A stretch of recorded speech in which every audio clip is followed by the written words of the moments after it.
हाँ तो बच्चों, आज हम लोग जो है चैप्टर 4.4 पढ़ेंगे एनसीईआरटी का द्विघात समीकरण का, जिसमें 4.4 में हम लोगों को जानना है द्विघात समीकरण के मूलों की प्रकृति के बारे में।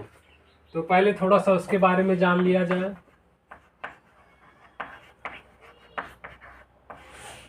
द्विघात समीकरण के मूलों की प्रकृति। ध्यान दीजिए, मूलों की प्रकृति, जैसे कि आप द्विघात सूत्र से प्रयोग करके मूल प्रकृति ज्ञात करते हैं। द्विघात सूत्र से वो फार्मूला क्या होता है, और यहाँ लिख लेते हैं x is equal to minus B plus minus under root B square minus 4ac divide by 2a।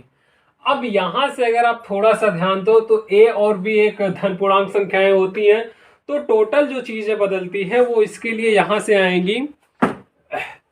तो ये जो b a है धन पूर्णांक संख्या है, और धन पूर्णांक ये है, तो इनको सॉल्व करेंगे तो आपको कुछ ना कुछ मिलेगा। लेकिन अब बात आती है बीच वाले का, ये जो अंडर रूट के अंदर लिखा गया बी स्क्वायर माइनस 4ac।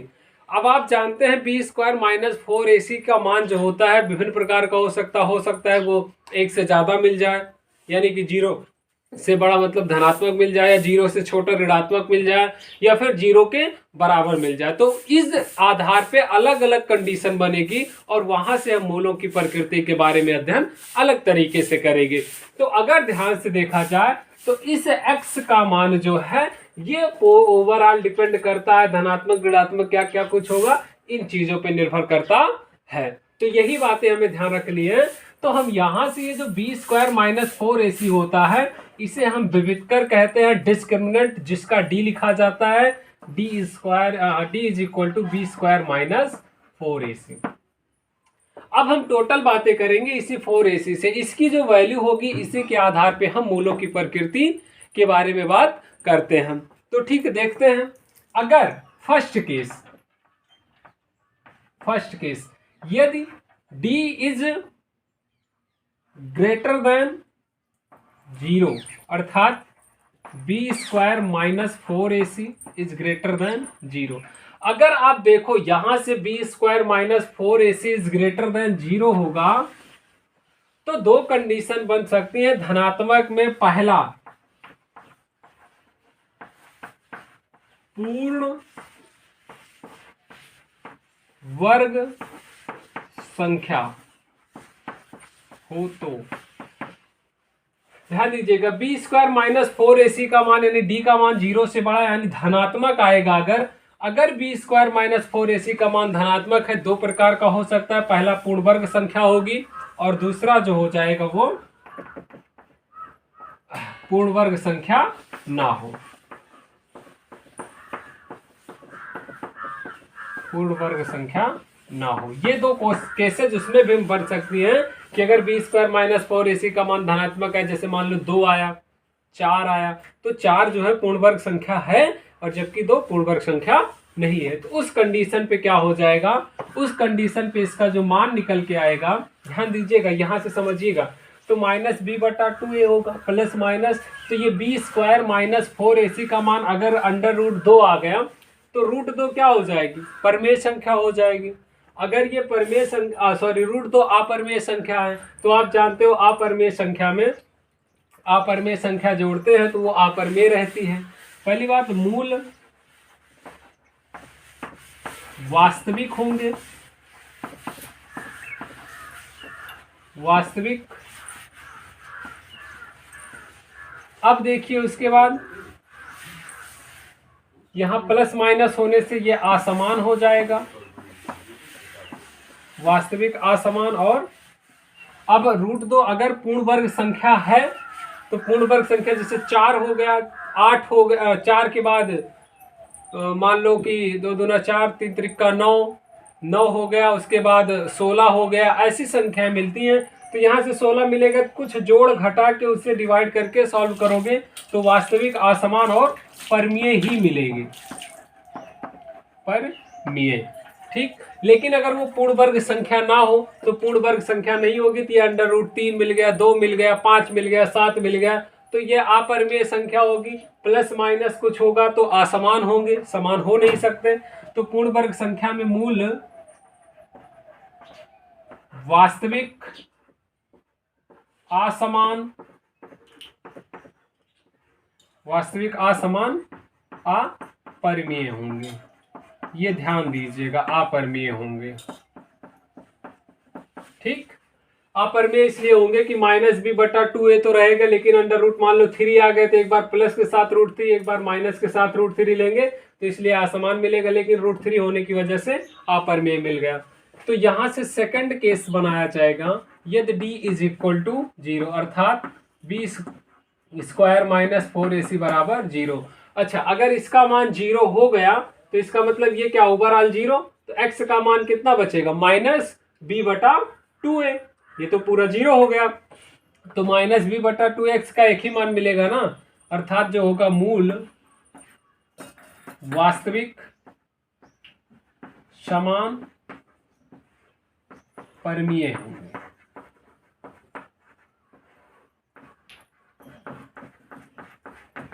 क्योंकि ये 0 हो गया, b बटा 2a, a और b दो धन पूर्णांक संख्याएं होंगी तो वो अपरिमेय नहीं हो सकती, वो परिमेय रहेंगी। मूल एक ही मूल मिलेगा, यानी समान मूल रहेगा, वास्तविक रहेगा। थर्ड केस में बात करते हैं। थर्ड, यदि d इज लेस देन 0, अर्थात b square minus 4ac less than 0, यानी कि इसका मान अगर क्या आया, ऋणात्मक आया। ठीक, b स्क्वायर माइनस 4ac का मान 0, यानी कि यहां ऋणात्मक। अगर ये ऋणात्मक हो जाएगा तो ध्यान दीजिएगा, यहां अंडर रूट में ऋणात्मक आएगा, और ऐसी कोई संख्या नहीं है कि जिसका वर्ग किया जाए, सॉरी वर्गमूल वर्ग किया जाए, यानी कि जैसे मान लो -2 का वर्ग करेंगे तो 4 मिलेगा, लेकिन ऐसी कोई संख्या नहीं है कि जिसका वर्ग करने पे हमें माइनस में 4 मिले।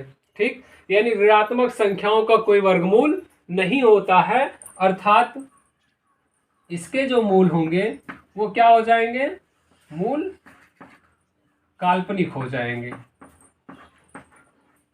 मूल काल्पनिक होंगे। तो इन तीनों को आपको याद रखना है, 1 2 3, इन तीनों नियमों को आपको याद रखना है। इसके बाद जैसे ये, सॉरी यहां लिख लो धनात्मक। अब आपको इसमें कुछ कंडीशंस याद रखनी है। जैसे आपको कह दिया जाए कि कभी कभी क्वेश्चंस पूछता है कि एक मान बताइए जिसके लिए मूल वास्तविक होंगे, तो वास्तविक होने की कंडीशन किसमें मूल वास्तविक हैं। इस केस में मूल वास्तविक, वास्तविक और वास्तविक, यानी कि वास्तविक होने के लिए जो शर्त है, यहां देखिए एक्स्ट्रा शॉर्ट मार्क के, कि मूलों के वास्तविक होने का प्रतिबंध, मूलों के वास्तविक होने का प्रतिबंध,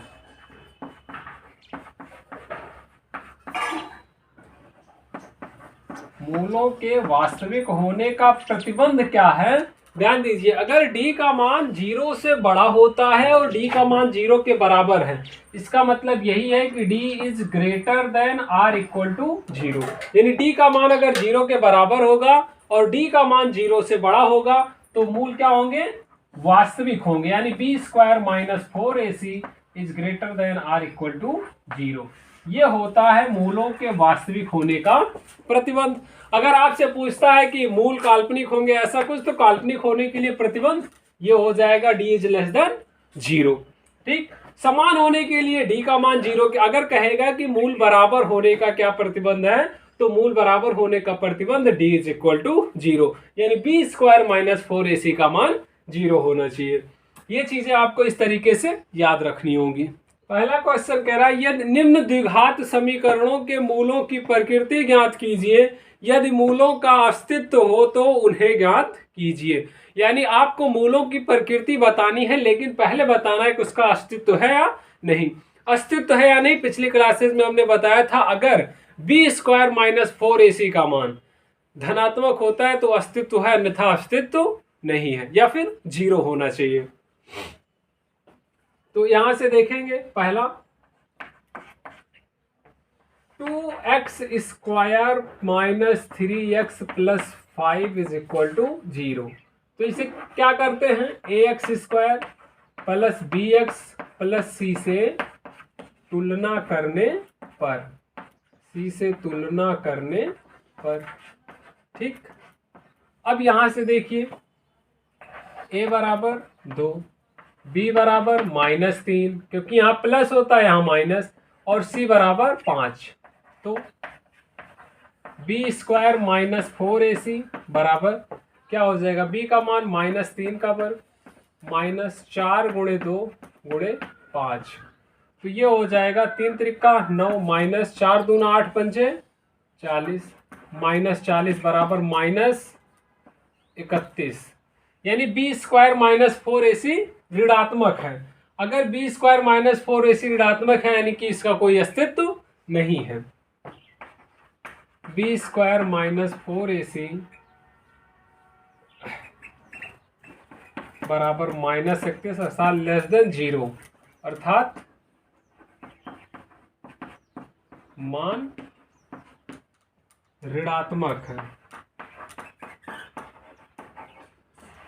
मान ऋणात्मक है।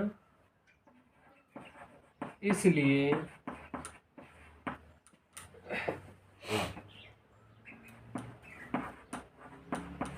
दिए गए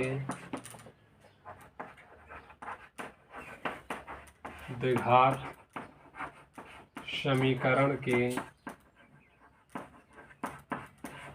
मूलों का कोई अस्तित्व नहीं है, कोई अस्तित्व नहीं है। अगर अस्तित्व होता या मतलब धनात्मक संख्याएं मिलती, b² माइनस 4ac का मान धनात्मक होना चाहिए, 0 होना चाहिए तो अस्तित्व होता है, ऋणात्मक मिलता है तो अस्तित्व नहीं होता। अगर अस्तित्व नहीं है तो उसके मूल को हो नहीं सकते। अगला सवाल देखते हैं।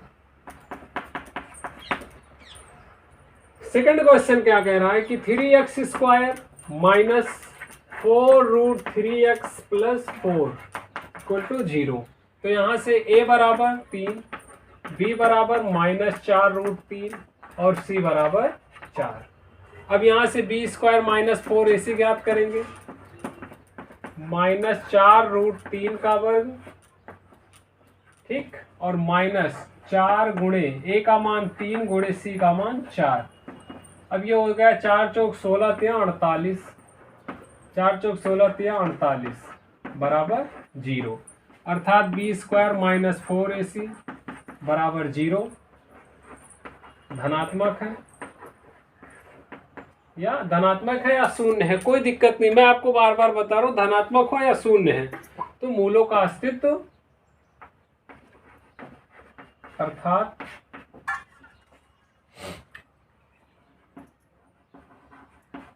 समीकरण के मूलों का अस्तित्व है। अब वैसे भी आपको पहले पढ़ा चुका हूं, बराबर 0 मिलता है तो बराबर मूल होते हैं। देख लेते हैं x बराबर द्विघात सूत्र से,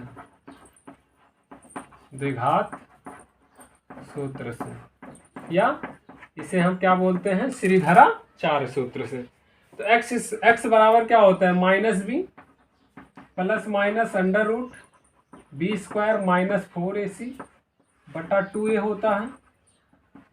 यहाँ से -4√3 plus minus √b² minus 4ac का मान 0 और पूरे का बटा 2 गुणे 3, तो ये हो जाएगा 4√3 बटा 6, 2 दूना 4, 2 तिहाई 6। तो अब यहाँ से कितना मिल गया, अगर इससे हाँ ये लिख सकते हैं √3 बटा 3, यहाँ से अगर इससे इसको काटेंगे तो √3 मिलेगा, यानी कि x बराबर 1/√3, यही इसके मूल हो जाएंगे। ठीक, मूल समान होंगे, दूसरा जो मूल होगा वो भी 1/√3 हो जाएगा। पहले का तीसरा सवाल देख लिया जाए।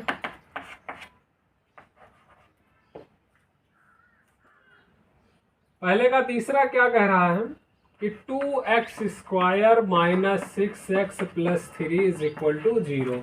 तो a बराबर b बराबर -6c बराबर 3। तो यहाँ से पहले ज्ञात करेंगे b स्क्वायर -4ac बराबर, तो अगर ये b स्क्वायर -4ac -6 का वर्ग -4 गुणे a का मान 2 गुणे 6 का मान, अरे c का मान 3, तो 6 का स्क्वायर 36 -4 दूनी 8 त्रिक 24, यहाँ से हो जाएगा 12। अब ये अगर 12 हो गया तो इसका मतलब क्या हुआ, इज ग्रेटर देन 0, अर्थात मूलों का अस्तित्व है, मूलों का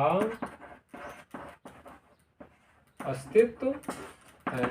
अब जब मूलों का अस्तित्व है तो मूल ज्ञात करना है, तो x बराबर क्या होता है formula, -b plus minus under root b square -4ac बटा 2a, माइनस b का मान -6 plus minus under root b square -4ac का मान 12 ज्ञात किए हैं बटा 2 गुणे 2, तो ये कितना हो गया 6 प्लस माइनस अंडर रूट 12 बटा 4। अब इसको थोड़ा सा और बढ़ाएंगे अगर, तो यहाँ इसे 6 प्लस माइनस रूट 12 को लिख सकते हैं 2 रूट 3 बटा 4, और आगे सॉल्व करेंगे 2 कॉमन लेंगे तो ये हो जाएगा 3 प्लस रूट 3 बटा 4, 2 दूना 4, ठीक। तो अब यहाँ से क्या हो जाएगा, यहाँ से हो जाएगा x बराबर 3 प्लस माइनस रूट 3/2, यही आपका आंसर, यानी कि एक मान x का हो जाएगा, एक मान हो गया x 3 प्लस रूट 3/2 और दूसरा हो जाएगा 3 माइनस रूट 3/2, 3 माइनस रूट 3/2, यानी दोनों मूल इसके अलग अलग होंगे। अगला सवाल देखते हैं, क्वेश्चन नंबर 2। निम्न प्रत्येक द्विघात समीकरण के का ऐसा मान ज्ञात कीजिए जिसके 2 वास्तविक व मूल बराबर हैं। ये कह रहा है कि जिसके 2 वास्तविक व मूल बराबर हैं।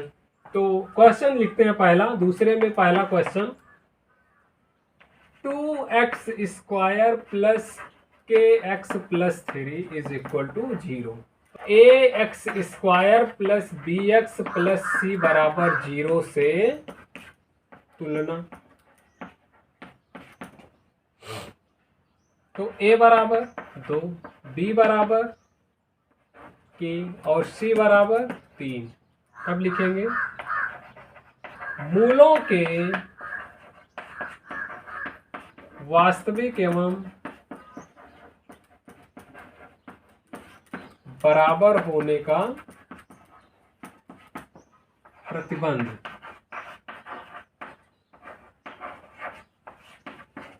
आपको बताया हमने मूलों के वास्तविक होने के लिए प्रतिबंध, d is greater than or equal to 0, बराबर होने के लिए d इक्वल टू 0, यानी d जब 0 के बराबर, यानी डिस्क्रिमिनेंट अगर 0 के बराबर होता है तो मूलों की प्रकृति होती है वास्तविक, बराबर और समान होने की। तो बराबर का है तो d बराबर 0, अगर खाली वास्तविक कहता तो d का मान 0 के बड़ा या उसके बराबर दोनों रखते। तो अब यहाँ से ये क्या होता है, b स्क्वायर माइनस 4ac बराबर 0, तो b का मान k का वर्ग माइनस 4 इंटू a का 2 गुणे c का 3, तो यहाँ से हो गया k स्क्वायर माइनस 4 दूना 8 त्रिक 24 बराबर 0। अब यहाँ से k स्क्वायर बराबर कितना हो गया 24, तो वर्गमूल लेने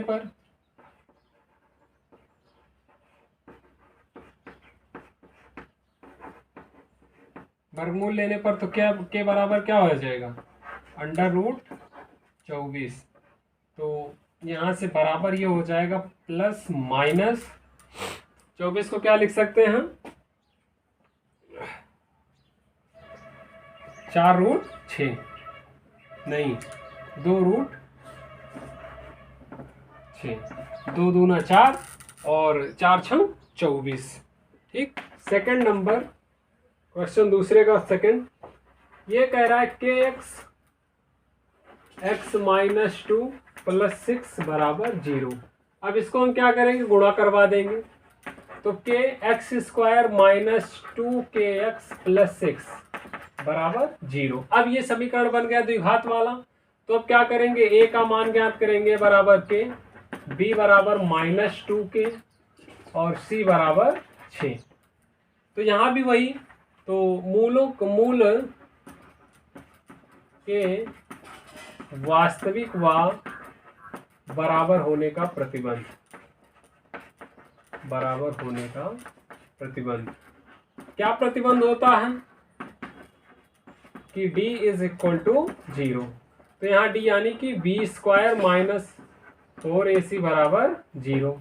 अच्छा, b का मान minus 2k square minus 4 into k into 6 is equal to 0। अब इसको सॉल्व करेंगे तो ये हो जाएगा 4k स्क्वायर माइनस 24k बराबर 0। यहाँ से 4k कॉमन लेंगे तो ये हो जाएगा k माइनस 6 बराबर 0। तो यहाँ से k का मान 0 कर देंगे तो 0 मूल का कोई मतलब ही नहीं हुआ। और उसके बाद फिर k माइनस 6 बराबर 0, तो k बराबर 6, यही जो होगा इसका मान हो जाएगा। k का मान कितना आ गया, 6 हो जाएगा। ठीक, और एक k का मान यहाँ से 4k is equal to 0, k बराबर 0, और 0 का कोई मतलब ही नहीं है यहाँ। ठीक, तो इस तरह से इस क्वेश्चन को सॉल्व करेंगे, इसलिए नहीं है, ध्यान दो। अगर k का मान यहाँ 0 रख देंगे तो ये द्विघात समीकरण बन ही नहीं जाए। देखते हैं क्वेश्चन नंबर 3 नंबर क्वेश्चन कह रहा है, क्या एक ऐसी आम की बगिया बनाना संभव है जिसकी लंबाई चौड़ाई से 2 गुनी है। यानी कि आम की कोई एक बगिया बनानी है, अगर ये लंबाई जो है चौड़ाई x से लंबाई 2x होगी। ठीक, तो माना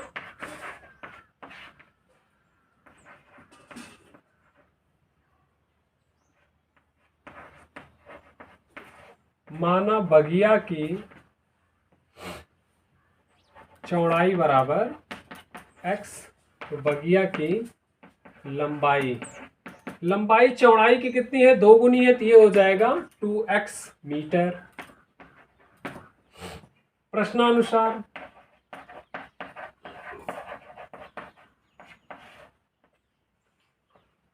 उसका क्षेत्रफल 800 वर्ग मीटर हो। तो चेक कर लेते हैं, क्षेत्रफल 800 यानी कि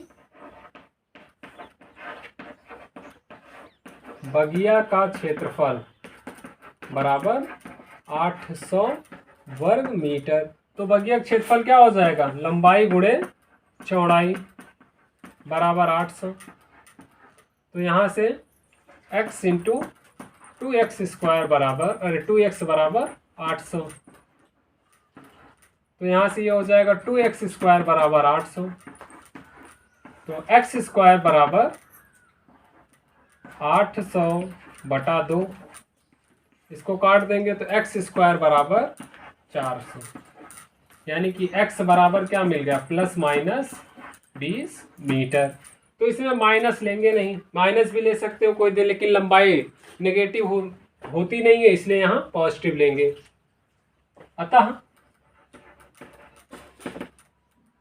बगिया बनाना संभव है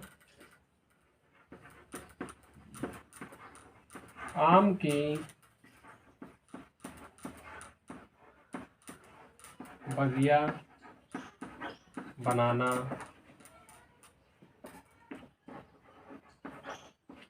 संभव है जिसकी चौड़ाई x बराबर 20 मीटर तथा लंबाई 2x बराबर 20 गुणे 2 बराबर 40 मीटर है। ठीक, ऐसे बगिया बनाना संभव है। अगर यही x का मान नहीं निकलता तो वहां बगिया बनाना संभव नहीं था।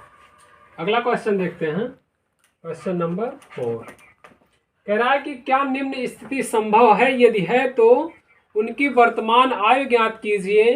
दो मित्रों की आयु का योग 20 वर्ष है और 4 वर्ष पूर्व उनकी आयु का गुणनफल 48 था।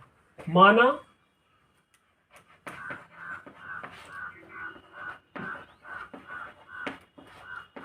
पहले मित्र की आयु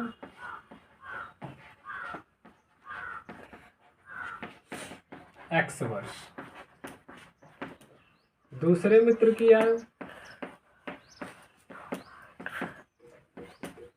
दोनों की आयु का योग 20 वर्ष, एक x वर्ष का है तो दूसरा 20 माइनस x वर्ष का होगा।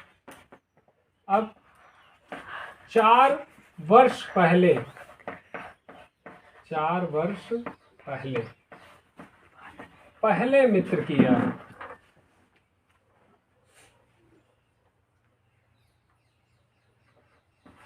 चार वर्ष पहले मित्र की आयु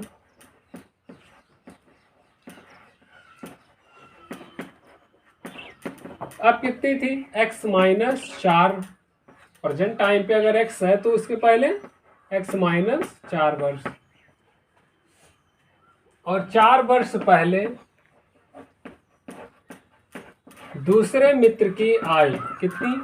20 माइनस x माइनस 4 बराबर, अब यहां से क्या हो जाएगा? ये हो जाएगा 16 माइनस x वर्ष। प्रश्नानुसार ये कह रहा था कि 4 वर्ष पहले इनकी आयु का गुणनफल 48 है, यानी कि 4 वर्ष पहले इसकी आयु x माइनस 4, 16 माइनस x बराबर 48। इसे गुणा करेंगे, 16x माइनस 16 चौका 64 minus x square minus minus plus 4x बराबर 48। अब यहाँ से सही क्रम में लिखना चाहेंगे तो minus x square 16 plus 20x minus 64 minus 48 बराबर 0। अब ये क्या हो जाएगा? Minus x square plus 20x और 64 में से 48 को माइनस करेंगे तो कितना मिल जाएगा? ये मिल जाएगा 8 4 12 के 2, 6 4 10 1 11 माइनस 112 बराबर 0। आगे माइनस कॉमन लेंगे तो x square minus 20x plus 1 1 2 बराबर 0। अब यहाँ से क्या करेंगे? A x square plus B x plus C से तुलना करेंगे तो ए बराबर कितना? 1, बी बराबर माइनस 20 और सी बराबर 112। तो हम क्या करेंगे? बी स्क्वायर माइनस 4ac ज्ञात करेंगे तो बी का वर्ग माइनस 20 का वर्ग माइनस 4 गुणे 1 गुणे 112, यानी माइनस 400 प्लस 400, 20 भी सही है, 400 माइनस 4 दूना 8 4 4 बराबर माइनस 48 इज लेस देन 0,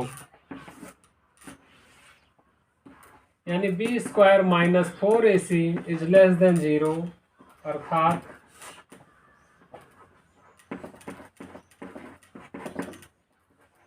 ऋणात्मक मान है, अर्थात ऋणात्मक है।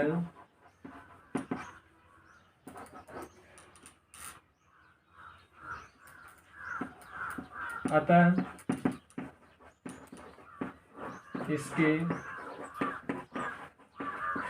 कोई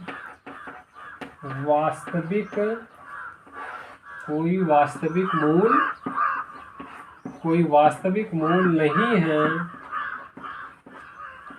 इसलिए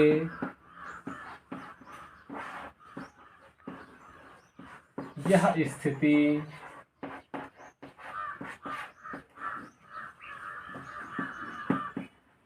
स्थिति संभव नहीं है।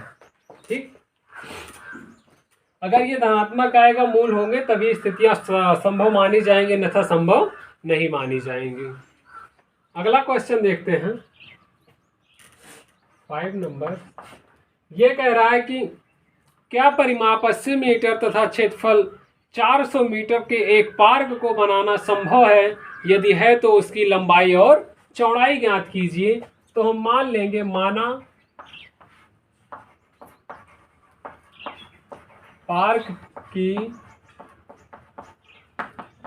चौड़ाई बराबर x तथा पार्क की लंबाई बराबर y। पार्क का परिमाप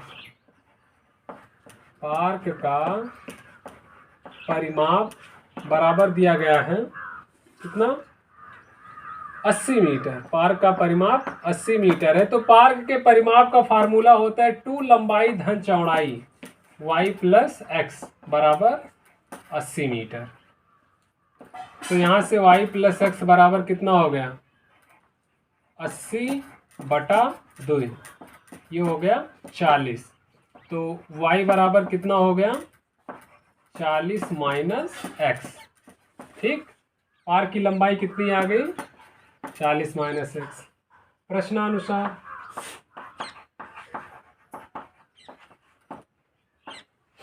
पार्क का क्षेत्रफल 400 वर्ग मीटर है। पार्क का क्षेत्रफल बराबर 400 वर्ग मीटर है। तो पार्क का क्षेत्रफल लंबाई गुणे चौड़ाई यानी x, और ये कितना है 40 माइनस एक्स बराबर 400। अब ये हो गया 40x माइनस एक्स स्क्वायर, और इसको इधर लेके आएंगे -400 बराबर 0। ये हो गया x minus x square minus 40x plus 40x minus 400 बराबर 0, और ये हो गया x square minus 40x plus 400 बराबर 0। अब इसने कहा है क्या यह संभव है, तो चेक कर लेते हैं क्या यह संभव है या नहीं। तो यहाँ से b स्क्वायर माइनस 4ac ज्ञात कर लेंगे।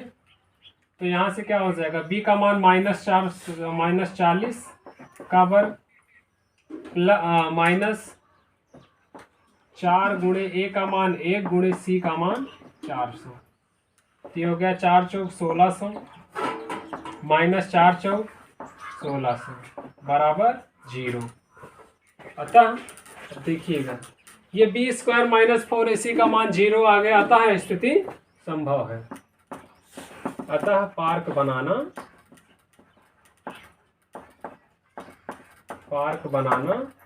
संभव है। अब पार्क बनाना संभव है तो इसका हमें क्या ज्ञात करना है, लंबाई और चौड़ाई बतानी है। सुनो, अब इसे हम क्या कर सकते हैं, x square minus 40x plus minus 400 plus 400 बराबर 0। X square minus 40x plus 400, यहाँ से इसको हम हल कर लेंगे, मान मिल जाएगा। तो x square minus 20x plus 400 बराबर 0। एक्स कामन लिया तो x माइनस 20 कामन लिया तो x माइनस 20 बराबर 0। तो x माइनस 20 और ये हो गया x माइनस 20 बराबर 0।